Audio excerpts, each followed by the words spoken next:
Hi friends, நம்ம இந்த வீடியோவில் எதை பற்றி பார்க்க போகிறோம்னா யானையை பற்றி தான் நம்ம இந்த வீடியோவில் பார்க்க போகிறோம். நமக்கு தெரியாத சில விஷயங்களை பற்றி பார்க்க போகிறோம். அதாவது யானை ஏன் பிளிருது அப்படின்னுங்கிறத பற்றி தான் நம்ம இந்த வீடியோவில் பார்க்க போகிறோம். வாங்க வீடியோக்குள்ளே போகலாம். இந்த வீடியோவை புதுசாக பார்க்குறீங்கன்னா சப்ஸ்கிரைப் பண்ணி சப்போர்ட் பண்ணுங்கள். அடுத்து வாங்க வீடியோக்குள்ளே போகலாம். யானைகளுடன் தொடர்பு கொள்ள யானைகள் குறைந்த அளவிலான அதிர்வெண் கொண்ட ஒலிகளை பயன்படுத்துகிறது. இதற்கு இப்ரோசோனிக் அதிர்வுகள் என்று பெயராகும். இது தொலைவில் இருக்கிற யானைகளை தொடர்பு கொள்வதற்கு குறைவான அதிர்வுகளை ஓசைகளை பயன்படுத்துகிறது. இதுதான் பிளிர்றதுக்கு முதல் காரணம். யானைகளை தொடர்பு கொள்வதற்காக இந்த அதிர்வுகளை அலைகளை பிளிர்வி தொடர்பு கொள்கிறது. அடுத்து வாங்க வேறு எதுவும் அடுத்து பேசிக்கொள்வது. நம்ம எல்லாரும் ஒருத்தருக்கு ஒருத்தர் பேசுகிற மாதிரி யானைகள் எப்படி பேசிக்கொள்கிறது? யானைகள் அவ்வப்போது பிளிர்வது மூலமாக ஒன்றுக்கொன்று பேசிக்கொள்கின்றன, தகவல்களை பரிமாறிக்கொள்கின்றன என்று கூறப்படுகிறது. அதே போல் அதன் தும்பிக்கை அசைவிலும் காதுகள் அசைவிலும் அர்த்தங்கள் நிறைந்துள்ளன. யானைகள் பீறும்போது தும்பிக்கை அசைகிறது, காது அசைகிறது, அதெல்லாம் வச்சு அடுத்த யானைகளோடு அது தொடர்பு கொள்கிறது தான். அதனால தான் பேசிக்கொள்வதற்காகவும் யானைகள் பிளிறுகிறதாம்.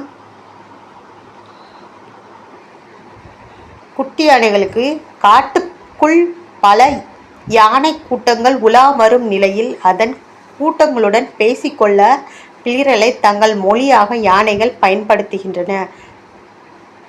காட்டுக்குள்ளே பல யானை கூட்டங்கள் இருக்குதான். ஆனால் அவங்களோட இதை உலா வரும் நிலையில் அதை கூட்டங்களோட பேசிக்கொள்வதற்காக இந்த பிளிரல் தங்கள் மொழியாக பயன்படுத்துகிறதா யானைகள். அதே போல் தங்கள் குறும்பான குட்டி யானைகளை கட்டுப்படுத்தவும் பெரிய யானைகள் பிளிறுகின்றன. தன்னோட குட்டி யானைக்கு எந்த ஒரு ஆபத்தும் வந்துடக்கூடாதுங்கிறதுக்காக பிளிரி அதோட கட்டுப்படுத்தி வைத்து கொள்கிறதா. அடுத்து ஆண் யானைகள். ஒரு கூட்டத்தில் இருக்கும் மூத்த பெண் யானை தான் தலைமை பொறுப்பில் இருக்குமாம். ஆனால் ஆண் யானைகளை பொறுத்தவரையில் பெரும்பாலும் தனியாகத்தான் இருக்குமாம். அவ்வப்போது மட்டுமே தனது கூட்டத்துடன் இணைந்து கொள்ளுமாம். அதாவது ஆண் யானைகள் ஒரு கூட்டத்தில் மூத்த பெண் யானைகள் தான் தலைமை பொறுப்பில் இருக்குமா. ஆண் யானைகள் கூட்டத்தில் தலைமையாக இருக்காது. ஆனால் பெண் யானைகள் தான் கூட்டத்துக்கு தலைமை பொறுப்பில் இருக்குமா, மூத்த பெண் யானைகள். ஆனால் ஆண் யானைகளை பொறுத்தவரையில் தனியாகத்தான் இருக்குமாம். ஆண் யானைகள் தனியாக தான் இருக்குமா. ஆனால் பெண் யானை ஒரு கூட்டத்தில் மூத்த பெண் யானை தான் தலைமை பொறுப்பில் இருக்குமா. அவ்வப்போது எப்போவாச்சும் தான் ஆண் யானைகள் கூட்டத்தோடு சேர்ந்துக்குமாம். இதுதான் ஆண் யானைகள். இது யானைகளோட அச்சம். நம்முள் இருக்கும் பலருக்கு யானைகள் பிளிரினால் அச்சம் ஏற்படும். அதனால் உண்மையில் ஒரு சில நேரம் அதன் பிளிரலுக்கு அர்த்தம் ஹலோ என்றாகும். யானைகள் கூட்டமாக வசிக்கும் இயல்புடையது. அதே போல் அதன் கூட்டத்திற்கு பெண் யானைகள் தன் தலைமை வகிக்கின்றது.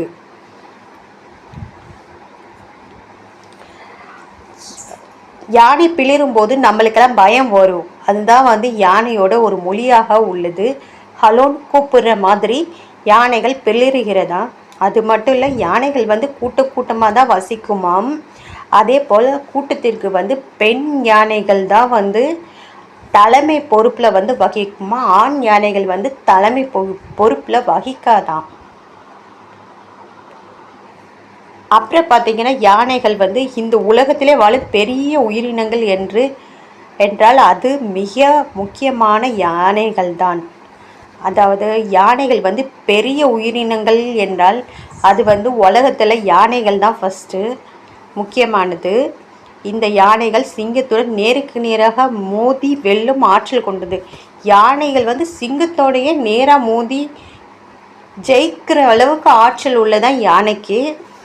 அப்படி இருக்கையில் அதன் பிளிரல் குறித்து ஒரு சில தகவல்களை பதிவில் பார்ப்போம்.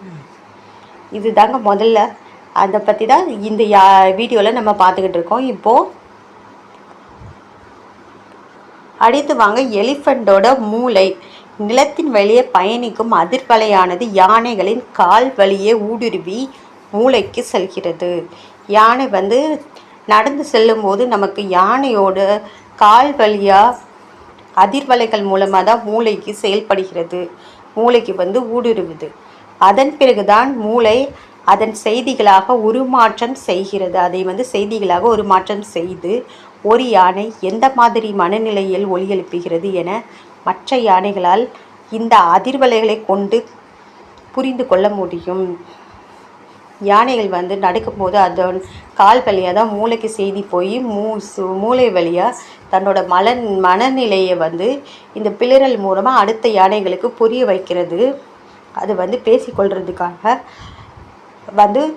இந்த மாதிரி பிளிரலை ஏற்படுத்துகிறது. இப்படி தான் ஒரு யானை மற்றொரு யானைகளுக்கு புரிய வைக்கிறது. அப்புறம் அதிர்வலைகள் மூலமாக அடுத்து எலிஃபண்டோட யானைகளோட அதிர்வலைகளின் பயணம். இந்த இப்போசோனிக் அதிர்வலைகள் என்று நீண்ட அலை நீளம் கொண்டவை ஆகும். இதன் காரணமாக காட்டுப்பகுதியில் எந்தவித தடையும் இல்லாமல் யானைகள் பயணம் செய்ய முடிகிறது. இந்த பிளிரல் மூலமாக எந்த ஒரு தடையும் இல்லாமல் இந்த பயணங்கள் அதிகமாக தொடர்கிறது. செய்வது போல இந்த அதிர்வலைகள் நிலத்தின் வழியே அதிக தூரம் பயணம் செஞ்சு யானைகளின் அதிர்வலைகளின் பயணம் மூலம் இது பண்ணுகிறது. அதாவது நடந்து போகும்போது அதோட அதிர்வலைகள் நம்ம எந்த தடையும் இல்லாமல் அது போகிறதுக்கு இந்த அதிர்வலைகள் அதிகமாக பயன்படுகிறது யானைகளுக்கு.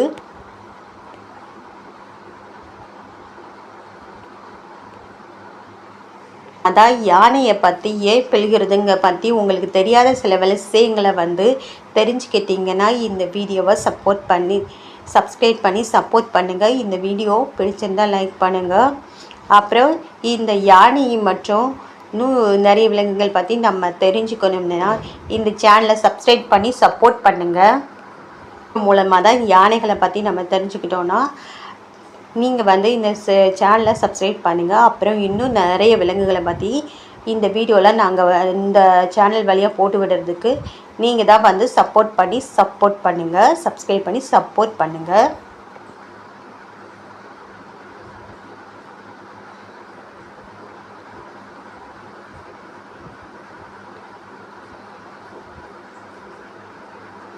யானைகளை பற்றி இந்த வீடியோவில் நீங்கள் தெரிஞ்சுக்கிட்டீங்கனாலும் இந்த சேனலை சப்ஸ்கிரைப் பண்ணி சப்போர்ட் பண்ணுங்கள்.